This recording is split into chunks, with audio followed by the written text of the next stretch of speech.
The majority of us are brought up in a culture where we're taught to follow a predetermined path. Go to college, get a good paying job, the higher paying the better. Become wealthy by saving up money and live happily ever after. We often make the mistake of looking at wealth from a monetary standpoint. A banker who makes $100,000 a year is considered to be wealthier than a school teacher who makes $40,000 a year. Parents pressure their kids to go to college to get these higher paying jobs, believing that a higher yearly pay will equal higher levels of happiness for their kids. I remember telling my mom that I wanted to become a teacher and she laughed it off saying, they don't make any money. But let's do the math. Let's say that the banker is working 100 hours a week, which is not uncommon in their line of work. He gets a week off per year, so that's a total of 5,100 hours a year worked. $100,000 divided by 5,100 hours equals $19.60 per hour.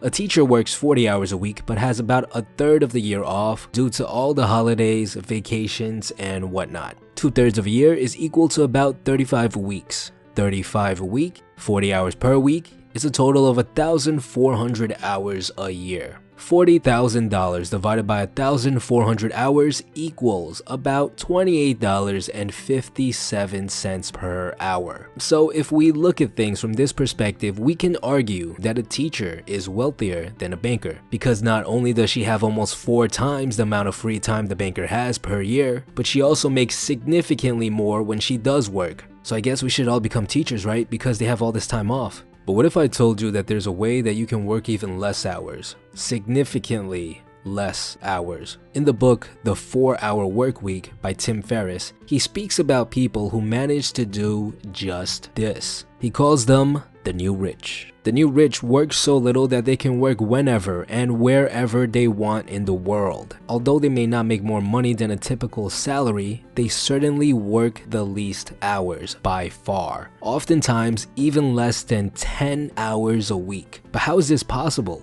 This is possible because of 2 things that were never available to the previous generation. The first thing is the internet. 20 years ago, less than 5% of people were using the internet. Now, more than 48% of the world's population uses the internet. Never has there been a resource so powerful in the history of mankind. Back in the day, your typical store owner would have to profit from the foot traffic in front of his store. Nowadays, you can potentially tap into millions of foot traffic. If you could somehow position yourself in front of all these people, you would gain access to more foot traffic on a daily basis than even a large-scale mall. Go on Google and type in anything, whatever hobby you have, anything. Take a look at the first page. Every single one of those websites that you see on the first page are generating its creators money through ad revenue or affiliate sales. And how much work does the webmaster have to do? Well, besides starting up the website, ranking them, and maintaining them once in a while, not much. It might take a couple hundred hours, but this is nothing compared to the thousands of hours the average person works every year. They continue to make money throughout the day, even while they sleep. This is called passive income.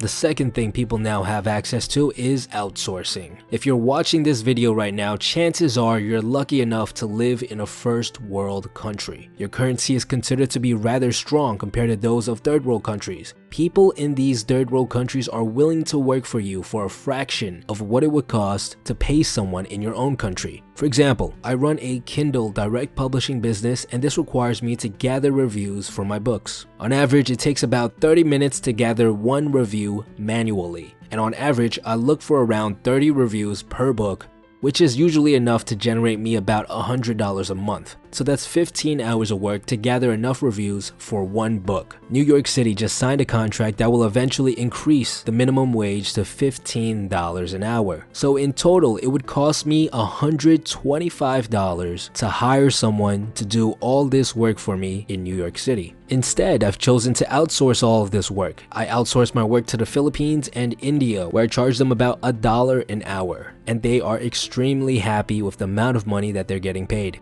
The cost of living in these countries is just significantly lower. $1 is enough for a full meal. So in the end, they'll do 15 hours of work for just $15. Now, by using the internet and by outsourcing the majority of the work, the new rich is born. They position themselves in front of people who are interested in a certain niche and outsource the majority of the work to people in other countries. By doing this, they do not have to do any work besides managing and overseeing the entire thing. Sometimes even the management can be outsourced. It gets to a point where the new rich are working so little hours that they can literally do whatever they want with all that free time. Never in the history of mankind has there been this sort of wealth. Earning more money almost always meant having to do more and work more. The new rich is an alternative path that is very real and that many people are pursuing. Do not think that there is only one predetermined path to live life. There are many.